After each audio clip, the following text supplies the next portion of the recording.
Hey guys, I hope you're well. I know it has been a long time. Had to deal with the whole court scene situation, which I'll give you an update. And forgive me if I look gaunt, if I look unusually thin. That's because I had a really bad bout of food poisoning for about 3 days where I didn't eat anything. Guys, just word of caution, a word of advice. Do not go to Crystal fast food. That's what poisoned me. I thought it was better than White Castle. I was wrong. It is worse. White Castle has not food poisoned me. So I look unusually skinny, but that is why. And forgive me if I haven't posted, but I'll talk more about that later on. But first, I wanted to give a rundown and even a celebration, in my opinion, of a meeting of the minds, of a unity, of a coming together of two people that represent two very sides that are both two very different sides that are both fighting Scientology. That is, of course, supporters of the SPTV community, which I include myself in, as well as Aaron Smith Levin, which I still very much include myself in, and supporters of those more openly connected with the Aftermath Foundation. Obviously, there are a lot of issues with them, and Mike Rinder especially, which we'll also talk about. But as somebody who got kind of caught in the crosshairs, not unfairly, I don't want to claim that I'm a victim or whine or say I feel bad about my role in any of this. But I was involved in it, so I figured why not comment on it. And I will say I have a bit of a unique position, having had friendships and conversations with people on both sides of, I'm just going to say, the Foundation community, maybe, if that's what you want to say, or anti-Scientology community. I've had conversations and friendships with people on both sides of the anti-Scientology community. When I initially got fired for speaking the truth about Lisa Marie Presley from my news anchor position, my first point of communication, the first person I reached out to was Tony Ortega. And then I was on Aaron Smith Levin's YouTube, but I was also on Chris Shelton's YouTube as well. So I've had a friendship and a connection with people on both sides of the aisle. And at the end of the day, I appreciated all of them for the work that they contributed in taking down this destructive cult. To me, that was goal number one. So obviously, I became involved in this controversy when I decided to interview Mitch Brisker, when I was only vaguely aware of some of the criticisms directed at him by people like Oh No Nora, Marilyn Honig, and a bunch of other very noted and very worth listening to activists in the anti-Scientology community. Of course, I did not push back nearly as much as I should have, but it ignited a conversation, which is an awesome thing. Got me more subscribers, so at the end of the day, you heard me complaining a while ago, about a month ago, but now I'm not complaining anymore. So nothing bad for me, and I learned interesting information and more things about the evils of Scientology, which, in my opinion, mission accomplished. So it's interesting because you look at the Reddit community, and the Reddit community is a great representation. Reddit community specifically with the group, the subreddit SPTV Unvarnished. And it's interesting because all the comments on YouTube, because I've looked at the pro and anti-Aaron channels, the majority of the comments on YouTube and the majority of watchers very much seem to be in support of Aaron, and I am very much still in support of Aaron. But the most, the one kind of cafe for all the negative comments are in this SPTV Unvarnished Reddit. And what's interesting about the Reddit is they shoot themselves in the foot because they make every person who is connected with Aaron into a target. They accuse Aaron of being this cult-like leader, where if you're connected with somebody who has criticized Aaron, therefore your name is mud, therefore you must be metaphorically fair games, therefore you must be attacked. I don't really know of any instances of Aaron actually doing this, but the hilarious thing is the SPTV Unvarnished Reddit actually does this quite frequently. And instead of, like, they hate Nora with this bizarre burning passion that I've never seen, and they personally attack her on her personal life and every little thing, which is interesting. But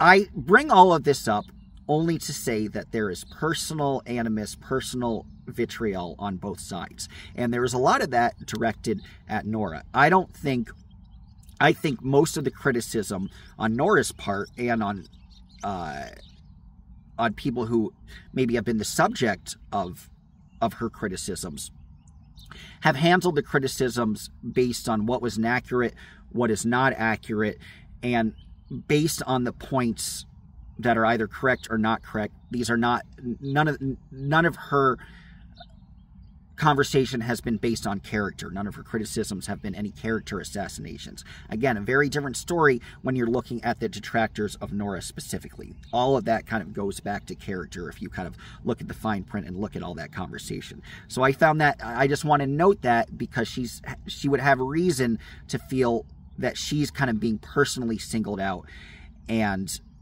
where the attacks on her have become very childish, have become very high school-like, and have become very personal. In spite of all that, she still, she went to this conference, this anti-cult conference in Portland, Oregon, where members of both the pro-SPTV and anti-SPTV, anti-Scientology community were attending. And I admire that she and Liz Gale and Alexander Barnes Ross all kind of chilled out. It was kind of a happenstance movement, but it's exciting to me because it's a beginning of a moment, and it's the beginning of a healing process, I think, where anyone in the anti-Scientology community were realizing, or most people at least, are worth listening to. And there might be some personal disagreements and criticisms, certainly, but somebody's story, if it helps bring down Scientology, if it helps us understand the sins that Scientology has committed, if it helps us understand simply how Scientology operates, that those stories are worth listening to. And that's something that I've always maintained. So, hey, I respect the hell out of Nora for having the conversation and kind of now being friends with Alex. And Alex, understandably, she said she felt sad for Alex. I didn't feel sad for Alex. I understand why Alex asked Nora, are we good? Because I don't think Nora has really attacked him, but you see, again, comments on Alex's page saying, this guy is a liar, I'll never watch him, how dare he? And one would assume, perhaps incorrectly or not correctly, that a lot of these people are also supporters of Nora. Nora hasn't directed them to make these personal attacks. But I totally understand why Alex is like, dude, are we good? But the fact that he was asking, are we good, meaning, hey, despite all the past stuff, your story is worth listening to. Maybe we could collaborate. My story is, your audience should listen to my story and should also be aware of the protest that I've been doing in England to try to make the anti-Scientology movement a global united front. Like, awesome. And Nora said, hey, I'm willing to listen and even start perhaps a potential friendship. So I think what this means is that 80% of the people now will be united. I don't think this will be this red-blue, political-like division that there necessarily used to be, which is a good thing. And stories should be heard. That's why I had Mitch Brisker on. I was woefully unprepared when I had Mitch Brisker on. I should have asked him a hell of a lot more questions. But me having him on got the conversation going. And then Nora and Mitch, to both of their maturity, I think, and Mitch could come off as an arrogant prick, but I think he's ultimately a pretty reasonable person. He had the conversations and heard out Nora's criticisms. And all of these criticisms weren't personal character assassinations or high school-like attacks, but they were like, how could you still say that there's no child labor in the Sea Org? Now, another conversation I want to have is, I respect Mitch. Mitch still has a lot to answer for why he's still so adamant about the lack of child labor in the Sea Org. There's still so much more to push Mitch on. But I really admire Nora because when she was talking about Alex, and this is the viewpoint that I had because I interviewed Alex about a month ago as well when all this controversy was happening. She said, listen, man, like, even if his story is BS, which I don't think it is, and I interviewed Alex and I held his feet to the fire and I did the research that I should have done last time with Mitch. If you want to check out that interview, I think Alex addresses each question very effectively and honestly, in my opinion. At least to me, it was quite believable. So yeah, man, it's just that but his so-called transgressions anyway, as Nora said, just who cares? Who cares? That's what I was saying. I was like, who gives a shit? I kept reminding that to Alex. Like, Alex, I believe you, dude, but I don't think it's relevant if we believe you or not. I don't give a shit. And his work is what should be applauded and what should be focused on, and the fine details are just that. A lot of it boils down to semantics. So I admire Nora looking at the severity of this so-called sin. Some are far worse than others. Some warrant a whole video and legitimate criticism, like Mitch Brisker. Some are just like, come on, dude. So I think there's going to be a lot of clarification. And look, there's still some people who will continue to be the doghouse, and that is Mike Rinder from simply withholding a document and withholding truth and withholding an apology.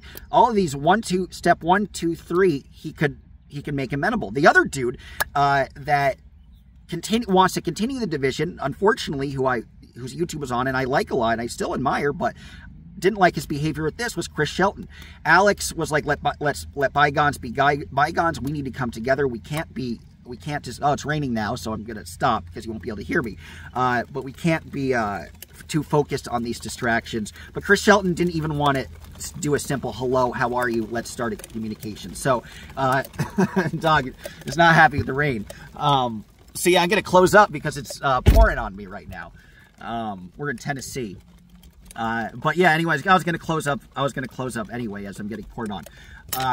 But yeah, man, so Chris decided that he did not want to bring more people to the table. And it's a shame because he's a great interviewer and he really knows how to ask the right questions, has this unique level of expertise in Scientology. We're having a conversation with him. You get so much out of it. And it's a shame that all those people who now just are more supportive of Aaron no longer have any opportunity of conversation with him. So, God, I'm really getting soaked. So, I'm going to close. Anyway, guys, there'll be a lot more now that I'm up and running. Got a new phone. So, my phone broke. I was phoneless for about 4 days. You might notice the picture is probably a hell of a lot better than it used to be. So, the live streams are going to be good. I'm in Tennessee now. I'm going out to LA, which is good news. I'm going to cover the trial, obviously, Christy Bixler development. I'm going to fly out there from Dallas on the 29th of May. And then by late June, I'll be permanently in LA for a while, at least for the duration of the trial. In between, before I get to LA, I'll be covering the border and interviewing migrants and covering a bit of the election in Mexico. So I took a long break. I do apologize, but I'm the kind of guy where I feel I should only post content if it's content worth posting. And if not, then I'm just not going to spew out diarrhea of the mouth. So I guess that's why I waited a little bit of time. But you'll get a lot more action from me now, especially that I have a nicer looking phone with a much better camera. So that's going to be a big improvement. Yeah, other than that, I don't think I mentioned court yet, or did I? I can't remember. I don't think I mentioned court. Guys, court went well. Another reason I haven't posted, I was nervous about court, didn't want too much on there. Luckily, the prosecutor used to be a court-appointed defense attorney, so he's a compassionate guy, which I admired, and I could see him communicating with people before me, trying to get their charges down. So it's this big open room. I waited. It was about a 4-hour process.